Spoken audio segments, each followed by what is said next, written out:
안녕하세요, 구독자 여러분. 오늘 주간경제부동산 3월 17일 방송 시작하겠습니다. 오늘 아침 날이 쌀쌀합니다. 지금 찍는 시간에도 제가 잠깐 나갔다는데 많이 쌀쌀해요. 요새 좀 따뜻하다가 4만4원 제대로 이제 오는 것 같습니다. 그래서 감기 조심하셔야 될 것 같아요. 일교차가 심하니까.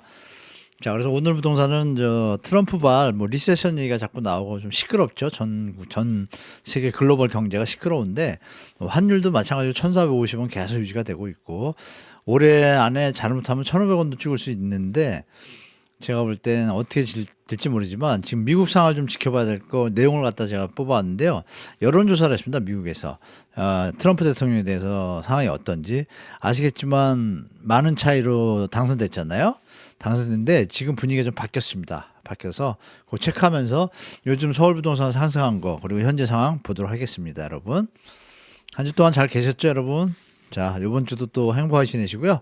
3월 17일 미국 경제 한국 부동산 이렇게 됐습니다. 트럼프 경제 정책에 대해서 미국이 여론조사를 계속하고 있고 약간의 부정적인 내용들의 보도들이 좀 많아지고 있습니다. 그거 한번 체크해 드리고요. 상법 개정안 통과된 거 다 아시죠? 아시고 이사회의 그 주주 충실 의무라는 게 있는데 선량한 관리 의무, 성관 의무도 있죠. 그것보다는 이제 상법 개정은 이사의 주주 충실 의무에 대해서 강화를 했습니다. 이 내용 짚어보면서 우리나라에 어떤 영향을 미칠지 경제적으로는 좋은 영향을 미칠 것 같습니다. 자, 거래량 급증 기사가 많고 실제로도 거래량은 늘어났습니다. 근데 내용도 중요하죠, 여러분. 거래량이 어떻게 늘어났는지, 어느 지역이 늘어났는지 이거 한번 분석해 보도록 하겠습니다, 여러분. 그리고 이제 서울 수도권의 하락 거래가 없을 것 같죠, 분위기상. 50% 이상의 하락거래입니다, 지금. 근데 최근 한 열흘 사이의 모습이에요. 열흘 사이에 2월 달하고는 좀 다른 모습입니다. 그래서 하락거래가 꽤 많이 늘어났다. 그러면 이게 벌써 시장의 변화가 되나? 근데 제가 저번 주에 말씀드릴 때 오세훈 토지거래 허가발 부동산 상승 벌써 꺾이나? 그런 조짐이 살짝 보였는데 지금 힘이 좀 강한 것 같아요. 거래량 늘어나는 걸 보니까. 그래서 거래량을 들여다 보니까 좀 내용이 있어서 올려봤습니다. 같이 보도록 할게요, 여러분. 자, 트럼프 상황부터 볼게요. 여론조사를 했습니다. 미 트럼프 행정부의 어떤 정책에 대해서 국민들한테 이제 물어본 거예요, 여론조사를. 그 대학교에 있는 여론조사 기관이 했는데 좀 공정한 데입니다. 그래서 아시겠지만 대통령 되자마자 이렇게 행정소명을 하면서 바이든 때 있던 어떤 여러 가지 경제 정책들을 많이 폐지해 버렸잖아요. 근데 그것부터 시작해서 관세 이제 아시는 바와 같이 관세 전쟁 시작됐고 보시는 바와 같이 이렇게 좋다, 안 좋다, 중간이다 이렇게 있는데 보시면 안 좋다 이렇게 많아요, 연령별로. 상황이 좀 바뀌었습니다. 부정적이다는 표현이. 이런 게 지금 현재의 모습입니다. 이게 3월 8일에서 10일까지 이제 조사한 거예요. 그러면 엊그제 한 건데 왜 이렇게 부정적 여론으로 많이 바뀌었을까요? 트럼프 정책에 문제가 있다라고 이 투표하신 분들도 느끼는 거예요. 그렇죠? 근데 중요한 건 이 정책에 대해서는 이렇게 얘기를 하는데 대통령을 지지하지 않냐. 정책 말고요. 대통령 자체. 거기에 대해서는 또 아직도 찬성이 47%고 반대가 45%예요. 예전보다 많이 내려왔죠. 50 몇 프로 초반이었는데. 허니문이라고 그러잖아요. 허니문 여론 지지율이 아예 없어요. 지금 트럼프가. 그러면 이거는 현장에서 느끼는 감각이 예전과 많이 틀리다는 겁니다. 그래서 보시면 지금은 이제 정책별로 이렇게 조사를 했어요. 또 하나 이렇게 이민 정책부터 해서 예산 정책, 멕시코, 캐나다 관계, 러시아, 우크라이나, 이스라엘, 하마스 전쟁, 또 경제 정책, 헬스케어 정책, 그리고 암호화폐, 크립토라고 그러죠. 암호화폐에 대한 정책. 반대가 이렇게 심합니다. 이 얘기는 뭐냐면 시장에 부정적인 영향이 많다는 거죠. 그리고 실제로 최근에 제 지인분들이 이제 미국에 다녀오신 분들이 저번 주에도 보고 저번 주에 뵀는데 어떻게 말씀하시냐면 지금 미국이 보도에 많이 안 나서 그렇지 소매 자영업자분들이 되게 힘들답니다. 40%, 30% 정도가 되게 힘들어하고 있는 것 같다고 합니다. 벌써. 그러면 경제가 잘 돌아가는 건 아니죠. 분명히. 그런 요인들이 이제 뉴스에 좀 안 나온대요. 그리고 상업용 부동산 많이 시끄러운데 아직 조용하잖아요. 물론 이제 기축통화국이니까 또 돈 풀어서 갈 수도 있겠지만 부채가 워낙 높다 보니까 미국 국채에 대한 어떤 리스크가 과연 해소될지 이번에 이런 거 여러 가지 문제들이 좀 있습니다. 그래서 여하튼 그 안에 사는 나라 미국 사람들이 느낄 때 지금 경제가 좀 잘못되고 있다 뭐 이런 얘기들이 좀 많은 것 같고요. 그리고 이어서 이제 이런 기사들이 최근에 많이 나와요. 리세션, 뭐 스태그플레이션, 그리고 또 하나의 이런 기사인데 트럼프 헤즈 펌플도 아메리카도 엣지 이래가지고 리세션, 경제 침체 쪽 끝자락으로 달려가고 있다. 그의 꿈은 깨질 것 같다. 뭐 이렇게 얘기를 합니다. 보시면 이게 이 트럼프 일기 때가 위의 선이에요. 이렇게 S&P 500 지수라고 그러죠. 500 지수가 이렇게 좋았어요. 쫙 100에서 쭉 올라갑니다. 근데 지금 보시는 바와 같이 세컨 텀 두 번째 집권 시기에 바로 뭐 일주일, 이주일, 뭐 한 달도 안 되면서 쭉 빠져가지고 많이 빠졌죠. 이 자체가 일단 좋아하지 않는데 이제 트럼프가 그 얘기하잖아요. 주식시장 신경 안 쓴다고. 안 쓸 수 있을까요? 주식시장을 과연? 경제의 어떤 상황의 어떤 바로메타가 주식시장인데 그것도 있고 그래서 이 트럼프 슬럼프라는 단어가 또 유행한답니다. 미국에 트럼프 슬럼프 무슨 뭐 우리 힙합하면 라임 맞추는 거 있잖아요. 뭐 뭐 있죠? 트럼프 슬럼프 뭐 이런 부분이 자꾸 나오는 거 보니까 일단 경제 상황에 대해서 일단 리세션의 기미가 뭐 정도의 차이는 있겠지만요. 지금 오고 있다라는 게 이제 국내에서는 좀 느끼고 있는 것 같아요. 뭐 대대적인 변화가 없지 않는 한 뭐 지켜보도록 해야겠죠. 뭐 여러 가지. 자, 이번에 이제 상법 개정에 대한 얘기인데 다 아시지만 보도 많이 보셨죠? 그래서 선관 의무와 충실 의무가 있는데 뭐 간단하게 이제 충실 의무만 집중적으로 이번에 했다고 보시면 돼요. 그 이유는 아시겠지만 물적 분할하면 자꾸 소액주주들이 피해를 많이 받잖아요. 여러 가지 사태로 인해서. 그러니까 주주의 이해관계가 충돌됐을 때에 이사회가 의무를 지켜야 되는 것이 제대로 해야 된다는 그런 게 충실 의무예요. 성관 의무하고는 조금 다릅니다. 이사회 주주 충돌이 이렇게 있을 때는 이제 성관 의무에서 좀 가지만 주주 이해관계 충돌이 있으면 충실 의무인데 여기서 이제 우리가 그동안 문제 삼았던 물적 분할에 대한 게 이제 타겟이고 여기 보시면 경영 운영 결정 부실화에 대해서 주주 충돌 이런 게 났을 때 배당 요구와 투자 유보 이런 여러 가지 경영을 결정할 때 이사회가 예전에는 이제 그 거수기 역할을 했잖아요. 지금 이제 소액주주들 볼 때 문제가 있으면 소송을 제기했을 때 책임을 그거에 입증을 갖다 이사들이 해야 돼요. 그전에는 이제 이 주주들이 해야 됐거든요. 그러니까 잘 못했는데 이사들이 이거에 손해가 났다는 걸 소송을 제기했을 때 이래서 손해가 안 났다고 증명을 못하면 책임을 물어야 됩니다. 그러니까 함부로 이제 소액주주 의견을 무시할 수 없죠. 그리고 이게 하나 들어가 있죠. 주주전자총회 시행. 이런 내용이라서 선진국으로 가는데 도움이 되는 제도입니다. 그래서 위에 제가 그렇게 써놨잖아요. 금융감독원 이복현 찬성. 이 양반이 뭐 검사 출신이라서 금융 수사를 했지만 금융을 뭐 처음부터 배운 건 아니에요. 물론 뭐 공부를 했겠죠. 수사를 해야 되니까. 그런데 커리어는 없었잖아요. 없음에도 불구하고 와서 뭐 미국도 가고 뭐 국제회의도 가고 막 하면서 식견이 넓어졌을 거 아니에요. 이 사람이 찬성해요. 왜 찬성할까요? 이게 대한민국에 문제가 된다고 판단했기 때문이죠. 이거는 뭐 반대하면 이건 좀 문제는 있습니다. 이거는 그냥 기득권 카르텔이라고 그렇게 볼 수 없고 제 생각은 그렇습니다. 그래서 LG 엔솔 물적 분할 사태 합병시 합병자 이거 뭐 다 사고 났던 거 다 아시잖아요. 뉴스 많이 보셔서 또 혹시 모르시는 분을 위해서 그러니까 이거 치킨집 세 개를 운영하는 그룹이 있어요. 치킨집 A, B는 잘 안 돼. 근데 C가 너무 잘 돼. 그래서 이 회사를 다 그룹을 다 먹여 살리는 회사가 있어. 자, 그러면 안 되는 집 두 개는 없애고 좋은 집을 키워가는 건 이해가 되죠? 근데 원래 회사가 이렇게 있는데 잘 되는 집을 갖다 잘라가지고 저쪽에다 회사를 또 차리겠대요. 따로 분할하겠대요. 따로 운영하겠대요. 나는 근데 이 그룹 회사 주식을 갖고 있어. 그러면 수익을 내는 회사가 없어지면 이 회사 주식이 어떻게 주가가 내려가잖아요. 그래서 소액주주들이 그렇게 화를 낸 겁니다. 근데 그걸 해요 또. 이 손드는 이사의 거수기들이. 왜 책임이 없으니까 이거를 이제 바꾼 거예요. 그래서 CJ 뭐 LG 에너지솔루션, 카카오도 그랬었고 SK온만도 이러면서 주가가 급락하면서 진짜 우리 국민들이 피해 많이 봤습니다. 뭐 여기 보시면 한영증권이라는 뭐 이것도 저 매각을 하는데 2천억이요. 한양증권의 시장 가치가. 그러면 2천억이면 집에 29% 있으면 이상 30%니까 3, 2, 6, 한 700억 되잖아요. 근데 2,500에 팔아요. 이걸 또 사줘요 누가? 짬짬이죠. 경영권 프리미엄이라고. 그러면 나머지들의 가치들은 어떻게 돼요? 그냥 하락하잖아요. 총액이 2,500억이니까 다 날아가는 건 똑같아요. 빵원이나. 이게 이제 손해를 미치는 거죠. 이런 짓들을 하니까 상법 개정이 필요했던 거고. 그래서 뭐 좀 에피소드로 뭐 국힘 뭐 민주당 이런 거 할 거 없이 이거에 대해서 국힘을 지지하시는 분들 제가 많이 아는데 그분들이 저보는 거예요. 이거 상법 개정하면 민주당이 나는 민주당 찍을까? 뭐 이래요. 그래서 아니 뭐 왜 갑자기 당을 바꾸고 그럽니까? 그랬더니 하는 말씀은 아니 내가 국민인데 국민한테 도움이 되는 일을 하면 그거 찍어줘야죠. 이렇게 얘기를 하더라고요. 그러니까 여야 할 거 없이 기득권 카르텔 도와주는 그런 플레이 정치하지 마시고 국민만 바라고 가시면 국민들은 다 반응한다. 다시 한번 말씀드리겠습니다. 정치인분들 좀 각성하셔야 됩니다. 주요국에 이제 보시면 상장회사수 우리가 일본 친일파들이 많아가지고 일본 따라쟁이를 많이 하잖아요. 지금도 곳곳에 숨어 있는 것 같아요. 이 종북주사파 뭐 이런 얘기 하는데 종본 뭐 말 하나 만들어야겠어요. 일본 이거 딸랭이들을. 이 보시면 이제 6.11%예요. 비슷해요. 근데 딴 나라 보면 어때요? 미국, 영국은 이런 걸 잘 안 해요.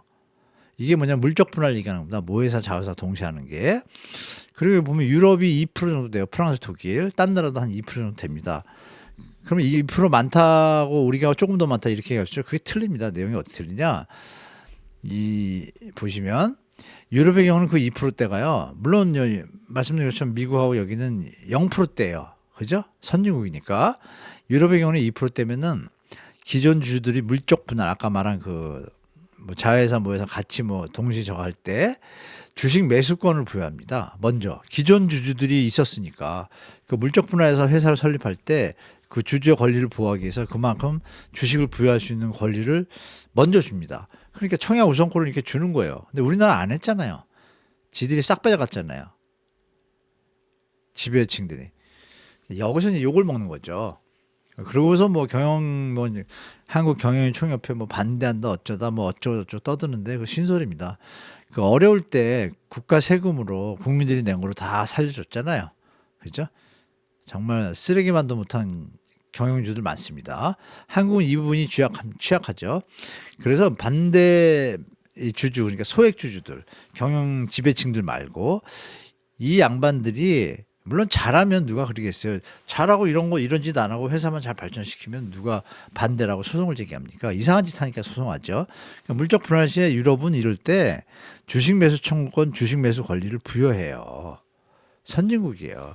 그게 이제 MSCI 지수라고 이제 편입하잖아요. 그게 대한 선진국인데 우리나라 아직 금융 후진국이라고 하잖아요. 이 덕분에 상법 개정이 이제 잘 나면 코리아 디스카운트가 좀 줄 겁니다. 그러면 주식시장에는 좀 도움이 많이 된다. 대한민국한테 도움이 된다. 그래서 상법 개정으로 악성 물적 분할을 이제 제동을 거는 거예요. 소액주주 권리 보호하고 거수기 이사의 책임을 부여해서 주주를 위해서 거수해라 이렇게 되는 겁니다. 내용이니까 좋은 내용이니까 잘 됐으면 좋겠습니다. 전국 아파트 거래량 주의 시장 가보겠습니다. 시장 보시면 거래량이 늘었습니다. 실제로 전국 아파트 거래량. 그래서 지방이 그동안 2, 3년 동안 많이 하락했잖아요. 그래서 많이 하락해서 하락에 따른 추격 매수가 발생할 수 있습니다. 그죠?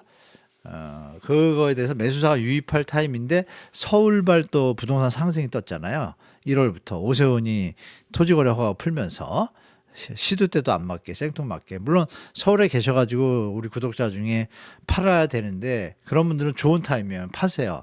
지금 파셔야지 더 욕심내면 안 됩니다.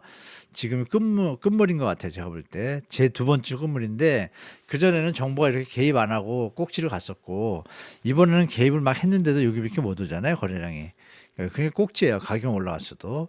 그래서 자산 관리 하실 분들은 지금이 타임이고 이 주택 마련하려고 기다리셨던 분들은 지금 휩쓸려 사실 필요는 없는 것 같아요. 좀 기다려도 전혀 저는 문제 없을 것 같다고 판단합니다. 물론 지방에 많이 떨어진 데 있잖아요. 저번에 세종시는 제가 한 달 전인가 지금은 매수해도 크게 무리 없겠다고 말씀드렸잖아요.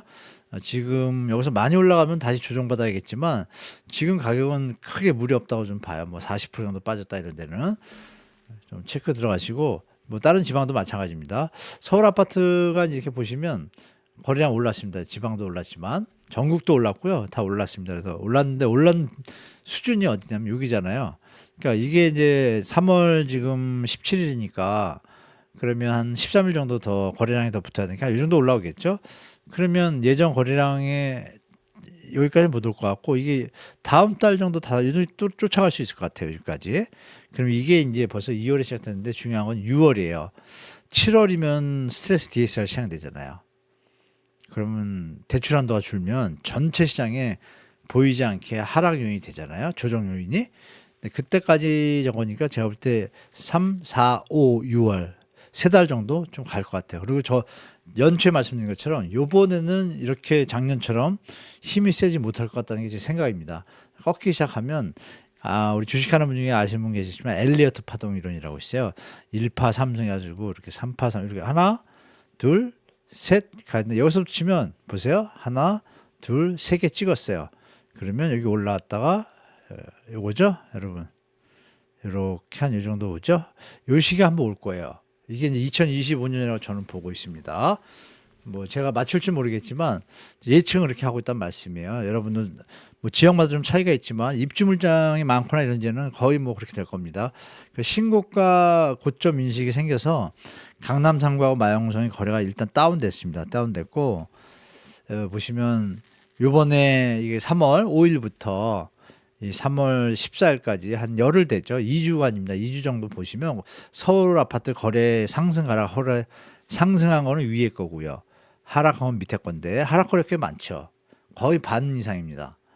그리고 요 전주까지 상승이 좀 셌어요. 2월 중순 말이 좀 셌습니다. 셌고 3월 초 연휴가 있었고 이때부터 본격적인 시장의 모습인데 반반이에요. 제가 볼 때. 그러면 여기는 조금 이제 하락거래가 살짝 많아지기 시작하죠. 그러면 요번 주 향방을 보면 이게 힘을 못 받으면 가격에 대해 저항을 받은 겁니다. 그래서 이 부분이 또 조정이 될 수도 있고, 자 경기도도 마찬가지입니다. 서울은 조금 더 지금 추격 매수하는 분도 물론 있겠지만 강남 3구라는 희소성 있는데도 사실 고점에 다 달았어요. 다 달았기 때문에 조금은 보시면서 가시는 게 낫지 않을까 싶습니다. 물건을 갖다 일부러 잠궈 가지고 담합을 많이 하는데 그렇게 오래 갈 것 같지 않습니다. 제가 볼 땐 수준이 좀 오버슈팅 되어 있습니다. 제 생각입니다. 뭐 틀릴 수도 있지만 맞을 확률이 있다고 저는 개인적으로 믿고 있는데 지켜보도록 하죠, 여러분 같이. 그리고 거래량은 좀 많이 줄 줄 알았는데 좀 늘었어요. 그건 제가 좀 예측이 제 생각보다 했는데 아까 말씀드린 것처럼 내용이 특이하다. 하락 거래가 꽤 많았다. 거래량은 늘었는데 이게 좀 다른 상황입니다. 경기도 아파트 거래량도 늘었습니다. 늘었고 이 정도 올라올 것 같아요. 그러면 얘도 이 정도 쫓아갈 가능성이 있는데 경기도는 하락 거래가 더 많습니다. 여기 제가 써놨잖아요. 하락 거래 많은 스마트한 소비자. 이제 막 사지 않는 거예요. 확실하게 이 가격이 이제 더 이상 올라갈 거라고 생각 안 하는 분들이 많다는 얘기입니다. 경기 상황도 그렇고 정부가 부채를 늘리는 부채질만 안 하면 가격은 조정되게 돼 있고 잠시 힘들더라도 미래가 보일 텐데 자꾸 정부가 뻘짓을 합니다. 제가 볼 때 수도권 아파트 상승 하락 변동 추이입니다. 수도권 경기도도 서울처럼 하락 거래가 반반이 아니라 조금 더 많습니다. 분명해 보이죠. 이렇게 요번에 3월 7일부터 일주일간 제가 정리한 거예요. 데이터 보고서 보시는 것마다 하락거래가 훨씬 많습니다. 그렇죠? 그러면 경기도는 스마트한 소비자가 진짜 많은 거예요. 매수 우위 시장이에요, 여전히. 그래서 괜히 보도만 보시고 거래량 늘었어, 뭐 그리고 이 올라간 것만 보실 필요가 없어요. 이것도 보셔야 되는 거예요. 물론 이렇게 얘기하시는 분도 있겠죠. 여긴 뭐 안 좋은 데고 사다 뭐 작은 단지야 웬거려. 자세히 들어보십시오. 새 단지 신축 단지도 이게 혼재가 되어 있습니다. 그래서 발품 많이 파시면 몇 번 말씀드렸지만 꼭 사실 분들은 발품 꼭 여러 개 파셔라. 한두 군데 가지 마시고 그러면 이 중에서 이 밑에 걸 살 수가 있다라고 제가 말씀드렸죠, 여러분. 좀 참고하시고 전국적으로 똑같아요, 여러분. 자, 그리고 여기 보시면 이게 경기도 부산인데 이거는 부산 보시면 빨간 게 하락이거든요. 이 그림표에서 하락이 거의 뭐 7, 80%잖아요.